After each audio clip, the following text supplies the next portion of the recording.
Welcome to Designer to Fullstack. I'm Kelly Barkhurst. Today we're going to be looking at a postcard that I received in the mail for Smartwool.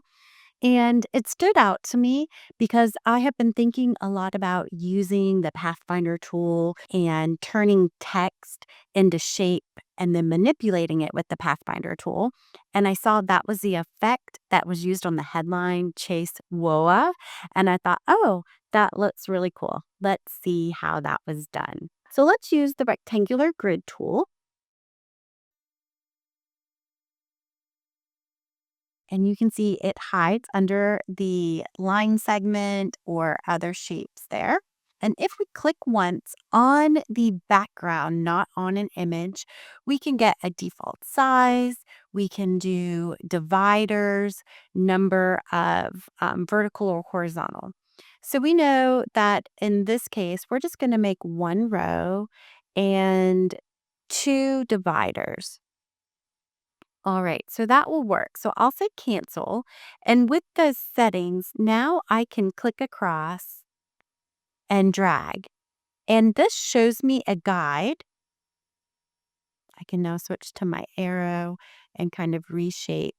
And this demonstrates how close it is to being rule of thirds. It's just off by a little bit, probably. Maybe it was. And when the postcards were printed, it kind of shifted some, and this one is a little bit off. Um, but in our design, we'll stick with the design that they have. But you can see it has the focal area of the woman right here in the center, and then the man jumping in the top right, and actually the same man here. All right, but so that's how we can make a grid using that rectangular grid system. So in Illustrator, if you go to File, Place, you can get to your image. And notice that when you are placing an image, you can link the image. If link is not checked, then it will be embedded. And then I click once somewhere and it will place it. If I go to Window, Links, I can see any images that I have placed. If it has a link icon on the right, that means it's linked. That means this file is looking for this other file in this exact directory. So it's looking for the downloads. If I have it selected here, I can say embed image. Now this icon will go away and you can see all of this file information is now saved within my Illustrator file.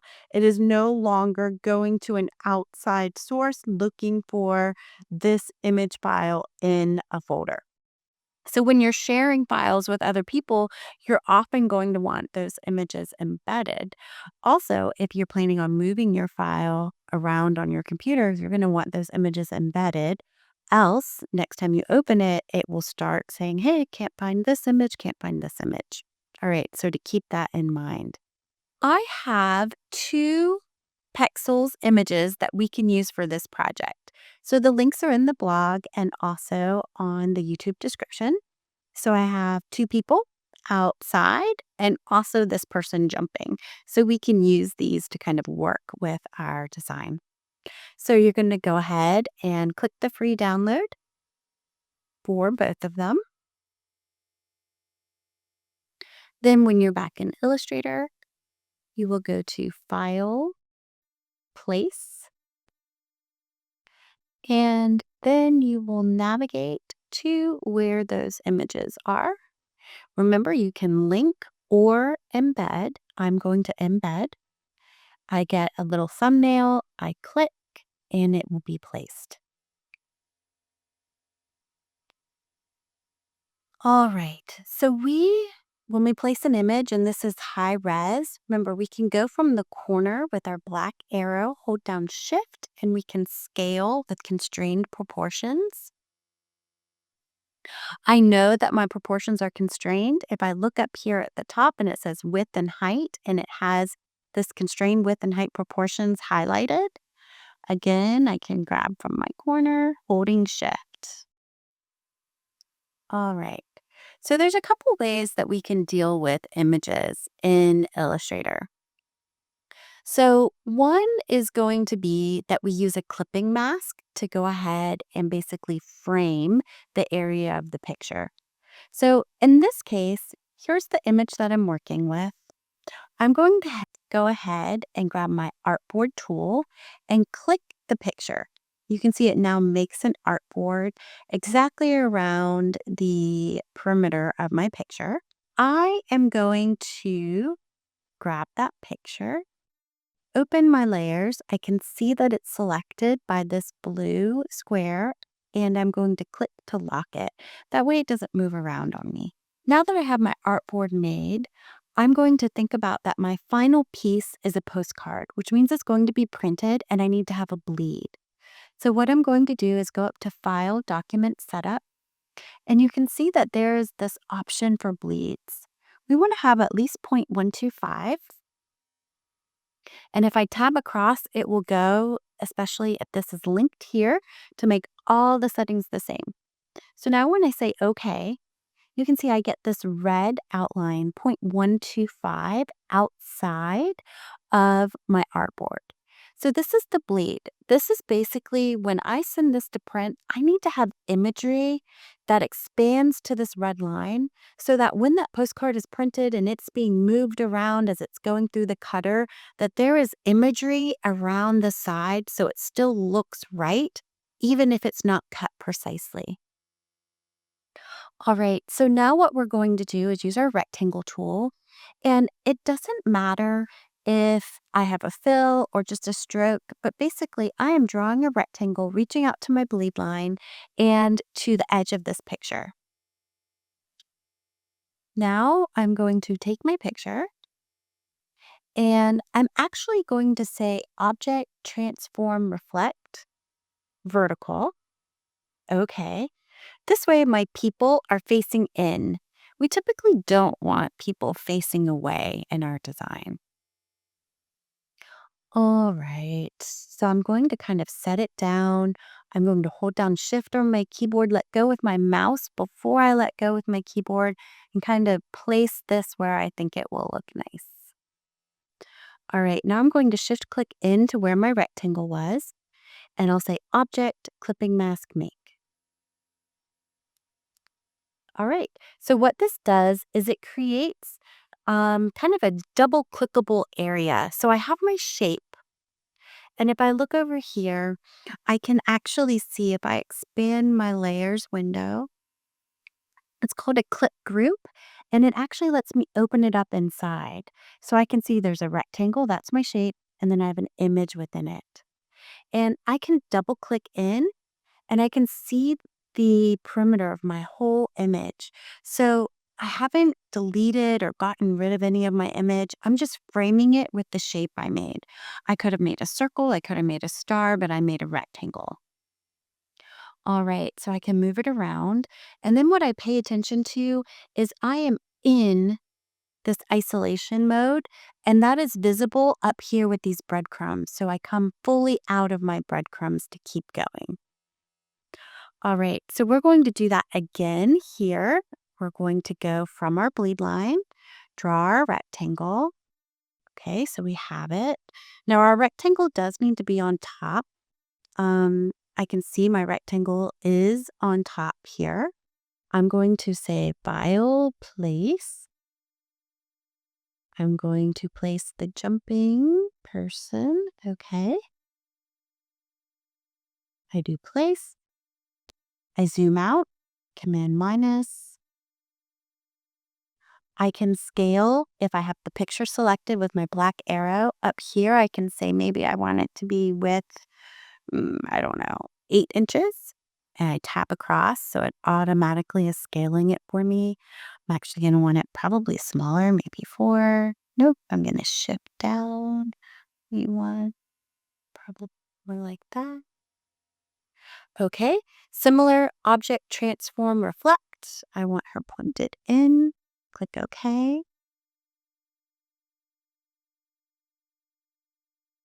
Zoom in.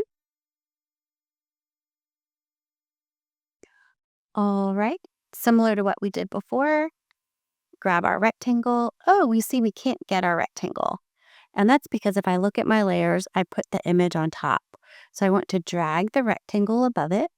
Now I can shift click the two layers either on the desktop or in my layers here and say Object, Clipping Mask, Make. All right, so now we have two pictures.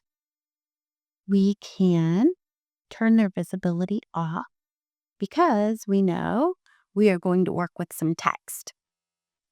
All right, so the next thing we want to think about in a design is that we have the bleed, which is the outside extra image that gets cut off or could be cut off. And then we also want to have extra space on the inside. In web design, we would call that padding on the inside and margin on the outside. In print design, we call it margin on the inside. And you might see that in a Word document. It talks about adding your margins. And how we do that in Illustrator is we go ahead and draw a size of our artboard. We go to Object, Path, Offset Path. And we're going to make it a negative path. You don't need to worry about the joins or the miter limit. So let's do 0.5. I bet that's kind of close on this one. And if we tab, you can see if you have preview checked, so maybe it's like maybe 0.55. Okay, it's kind of close. So what you can see even here is that Smartwool, the URL, and this text are not perfectly aligned. So I would always push and make everything as aligned as you can. Also, if we're looking at this new guide, we can see this is pretty close, but not quite. So there's maybe some alignment that I would do a little different. So with your rectangle selected, you can make it a guide by going to View, Guide, Make Guides. And you can see now it turned it into a bright blue. It's not actually a rectangle that I'm moving around anymore. So you can see that's how you make your inside guide for that margin. And we always want to have a space, a margin where our content is pushed away from the edges of our design. All right, so let's start with our typography. I'm going to choose a color. So I double click on my fill. I'm just picking any color. And I'm going to type in Chase and scale it from the corner holding down Shift. I let go with my mouse before my keyboard. And I am using DM Sans. And I'm going to choose, I think, maybe bold. If you don't have DM Sans, you're going to go to Find More and search it. And it should be in your Adobe fonts. You'll find the one you want. Come to the right side and click Add on the icon. Just as when you are trying to insert a ligature, there are typically extra characters, extra glyphs in a font, and you can access that in Illustrator. All right, so what you're going to do is go to Window, Type, Open Type. So there is a tab, and you can choose if you want ligatures, and you can also choose if you want contextual alternates. So to do that, you're just going to click it on and off. So in this font, we can see that the C is really similar. The H is really similar, right? Like this is probably the same font that they used or one very close, but it has a different A. So this is called a two-story A, and this is a one-story A. So how do we get to that one-story A?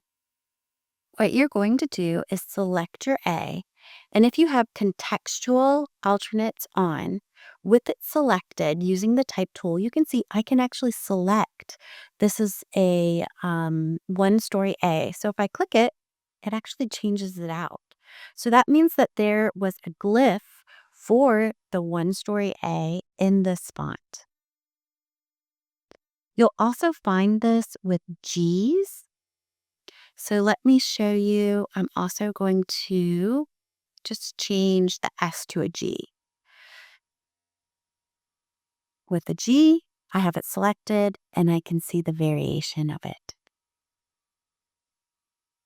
All right. So we have chase. Then I'm going to type in a space, WOAH. Now, we're going to shift so we can get it as close to the size as what's here. And what we notice is the kerning, the spacing between the letters is different. So I'm going to come into character. The first thing I can do is set my kerning between two characters to optical. So that's going to bring it in, and this is pretty close already, but you can see that WOAH still has quite a bit of adjustments made to it. So you don't have it selected, you just have your cursor blinking. Now I can come in and say like -100.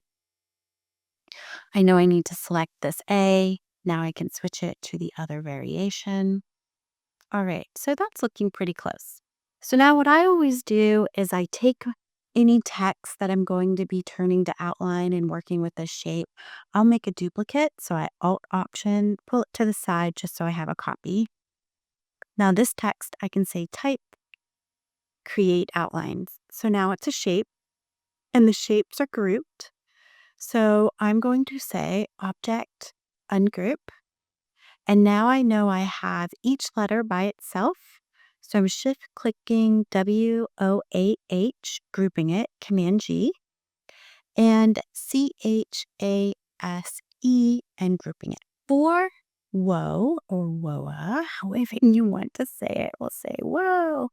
One thing that I can do to just kind of copy how this is being done is draw a rectangle the height of the portion of the letter that I have here.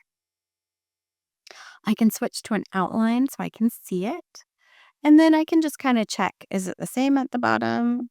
It is not. If I put that here, I know I get that part. And I can do the same thing down here.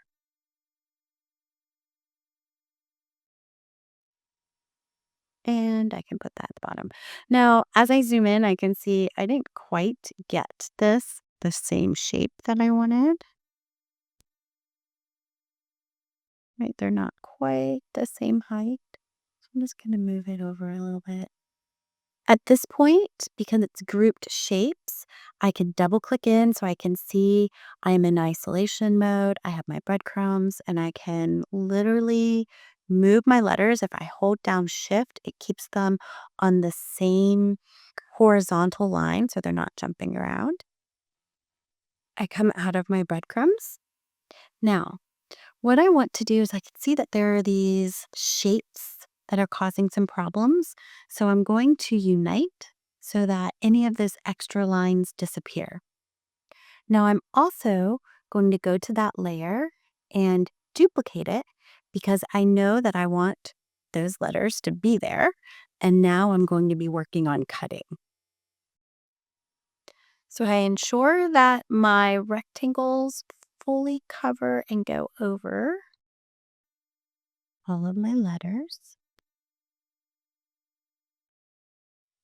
And honestly, if I wanted, I could use my scissors and cut at the two anchors at the bottom. That would let me now use my white arrow and delete, delete, delete, so that I really just have a line. So basically, I have a shape right now. If I use my scissors and I click on an anchor point and an anchor point, I'm basically cutting. You can see now what's selected is the bottom part of the rectangle. If I switch to my white arrow, I can delete, delete, delete, and it's gone. So now I have two lines exactly where I want them.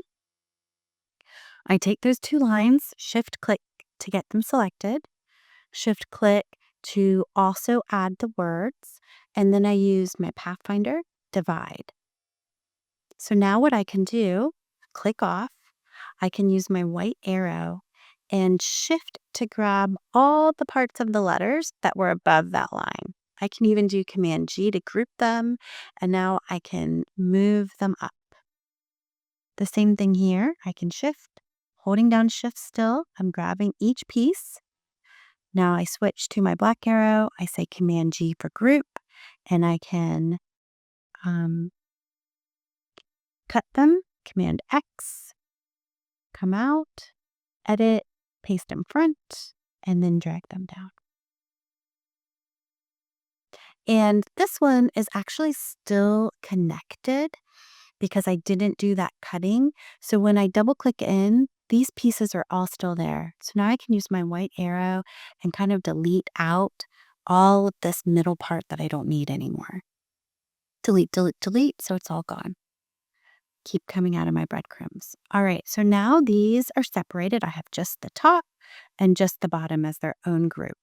So now we're going to do that one more time. In this case, I'm going to hold down Alt Option. I'm dragging down. I'm going to use the pen tool. Come off. I can see that my line is right about here. So I shift click over. Okay, I move my line up. Shift to get my whole word. Divide. Now I can click off, go back with my white arrow, and delete the extra part that's been divided. So if I look at my view outline, when I divide, see it makes these extra, well, it actually cuts and lets me delete those. And sometimes, like when we're looking at curvatures, we have to come in and there's actual little extra pieces that we can't see as well. View preview. Now for the final cut of the words, we can use our black arrow, click Alt Option on our keyboard, drag up. Now we can use our pen tool and make a line across. Shift click to grab our word, Pathfinder, divide, white arrow, grab all the pieces and parts that are at the bottom. Now remember, when you're dealing with curves, you can go into View Outline and zoom in. Make sure that you've really gotten all the shapes. There's typically a little hidden shape. And that hidden shape can become a problem when you try to fill in colors. Okay, we can zoom back out. View, preview. And now I can go to layers and turn back on the visibility of my first word. All right, so I can see that all of these words are up on the top, so I can turn back on my layers. Cool. Let's give it a bright color. I'm shift clicking to grab more things. We had like a really bright yellow. Nice. Cool. All right, so when I'm viewing and I have my guides, I can do Command semicolon and turn off my guides, Command semicolon to turn them back on. And also view, trim view. And what I want you to pay attention to is my bleed now disappears. So I can see what it would look like when my design is trimmed, right? When it's cut and actually printed versus if I uncheck trim view, what it needs to look like as I'm designing it. All right, final things to kind of pay attention to. I'm going to turn off visibility of my own pictures again. Notice that smartwool.com, it does not include the subdomain of www. 99.9% of the time, we simplify all URLs to not have HTTPS, to not have www, just to start with the words that matter. And if we talk about groupings and proximity, we know that this headline is grouped together because it's close, right? The proximity of the pieces and parts, as well as the logo and spring summer, right? That proximity, they're grouped together as a unit. So we have 3 main units of text on top of our images. So one last trick is, how do you get that vector form of a logo, especially if you're working and they haven't given it to you? There's normally resources of places that you can find it. So in this case, I am going to jump to the Smartwool website and use the SVG downloader in your Chrome web store. So I can say add to Chrome. Now, when I come to Smartwool, if I scroll down, I can see that I have an SVG right here. But because it's embedded, it's not a link, I can't easily grab it from my inspect. So I can see that it's there, but it's not actually a link that I can grab. Sometimes I can. And in fact, on another video, we did that with the LA Dodgers. But because it's embedded, it doesn't pop up here. So one thing that you can use is something like what we just included. SVG downloader. So I'm going to click on it. Say download SVG. Now this page is a new tab and it shows me all the SVG that are on this page. And I will look for, here's a white one. So that one looks pretty good. It's probably going to be that one, but I can double check that I don't see anything else. So now I can simply click download as SVG. It is now downloaded. So I can come to Illustrator and say File, Open, My Download. Okay. View Outline. I can see Smartwool is actually there, right? I couldn't see it because it has a background that's white. So if I go back to Preview, I can drag across everything, pull it over, and now I can see it. So an SVG is actually code, but it creates a vector image that we can open in Illustrator. So I'm using my white arrow, and I'm actually getting rid of all the things that I don't need because I just need this part. Now I can grab it, Command C, I can come back into my design, Command V, Command G to group it. And I now have a really high res version of the logo, right? Because it's vector. So it could be the size of a billboard or on a business card. And I see it's at the top. So that's good. I can turn back on my pictures and I have my design. So the final things that we're going to do are type in spring, summer. Okay, turn our text white. We want these to be aligned, so I shift click both of them, align to selection, left align. I would try to use my margin line. So if I was designing, I would put those in the corner. And then down here, we have smartwool.com. All right. So we have gone through designing, using in composition, looking at margins and bleeds. So a final step for a file that you are sending to print is File, Save a Copy, and you're going to save it as a PDF. I'm going to just put in here for print, save. And what we're looking at is first marks and bleeds. You can turn on all your printer's marks or just your trim marks or whichever one that your printer asks for. Use document bleed means it's going to include it. So selected high quality print. That's how I get these options. So high quality print, Adobe PDF, marks and bleeds, save PDF. Mine is set that it will open up automatically in Adobe Acrobat. I have more than one artboard, which is why it's saying 4 pages here. This is a trim mark. So this is where it lines up to be able to cut.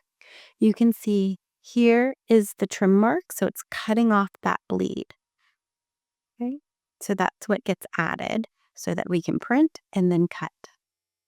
All right, so hopefully this was helpful, and I look forward to seeing and hearing about compositions that you design.